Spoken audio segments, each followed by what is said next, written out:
So let me talk a little bit about who my mentee is, the person that I talk to. I was lucky enough that MISSIO Invest assigned me to Sister Mary. Sister Mary is in Zambia, and she is the manager and oversees actually 3 farms with a combination size of about 1,900 acres. When you think about some of these farms in Africa, some of them are down to 100 acres, but she's large, but diversified beyond belief. She has a small herd of cattle. She has, her big thing, her loan was to expand her livestock operation. She was expanding her fish farms, so she has a big fish farm. She has a poultry operation where she both raises chickens for eggs and also fryers so they can have good poultry to eat. She also has a small herd of pigs that she wants to grow and expand on.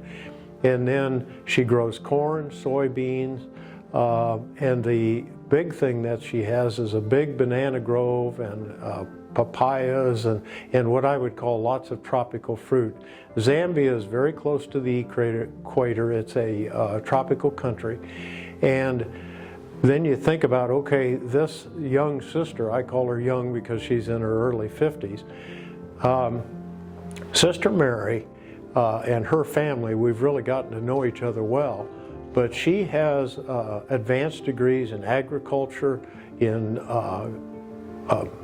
management of assets, and also accounting. She's a very brilliant lady, and she and her order run this farming operation that feeds a school that she takes care of. There's medical facilities there, and then the people that work on this farm, because of their involvement in the labor, it's highly uses labor instead of mechanization, they partake in the food that she produces, and it is very successful unit at this point.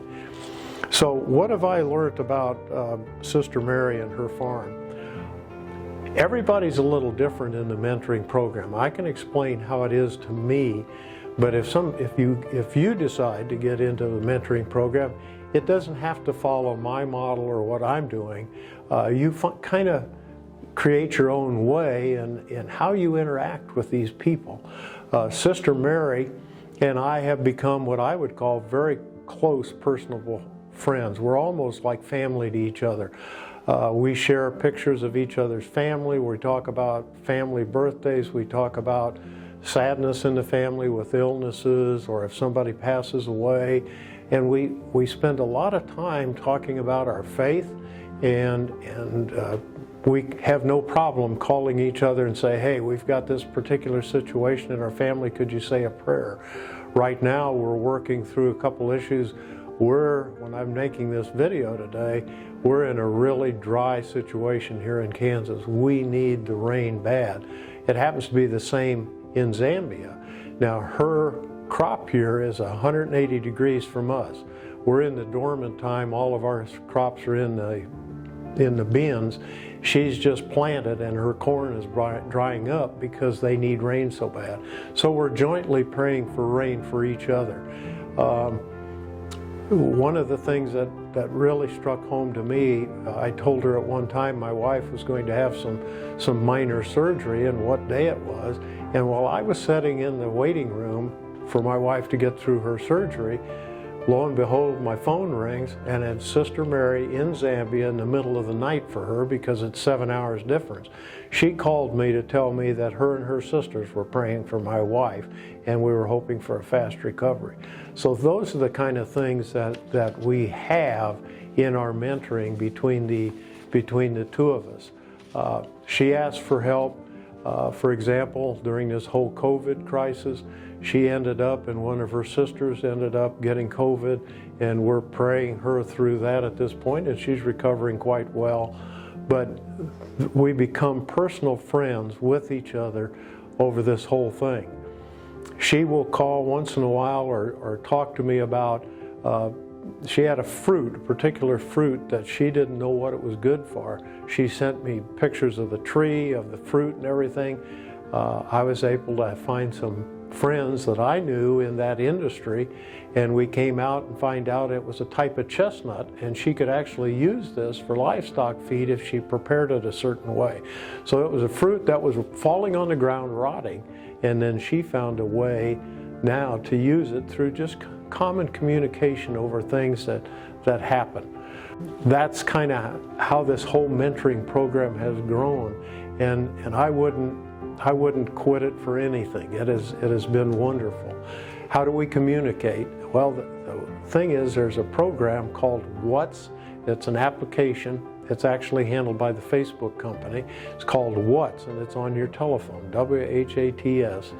And on that application, she's able to do texting, send pictures, send videos, or live calls without data usage like we have to if we use our regular MS texting module that we use over here. So it works extremely well for her. She also has email. We don't use email that much, but we do once in a while if I need to send her a large file or she wants to send a big file to me to read for something. So the WhatsApp is good because we'll just take a picture of my grandchildren at Christmas time and send it to her. Or she has some particular beautiful flowers in her area. She wants to send me a picture of those and greetings. We talk to each other, I would say, weekly. If there's something going on, we may talk as much monthly or daily. The big thing is that it doesn't have to be while she's on the phone, because there is 7 hours difference. So when I'm texting her, she may be asleep, and the next morning she'll answer those. Sometimes we try to catch each other, but it's really based on what our needs are at that time. So I hope I've created some type of interest for you in the mentoring program. MISSIO Invest is a tremendous organization. It is the one thing I did find out when I started doing research on MISSIO Invest. It's not top heavy with management. It runs on a very small budget. The money that they put out and the business plans that they work with those farming operations in Africa is well done. And I invite you to take a look into it. If you want more information about MISSIO mentoring program, go to the Catholic Rural Life page on the Salina Diocese, and you'll find out more there or how to get involved with it. Ask for Father Steve Haina, and somebody will get a hold of you and help you get involved in the program. Hopefully this has been helpful for you, and if you have any questions, feel free to reach out to us.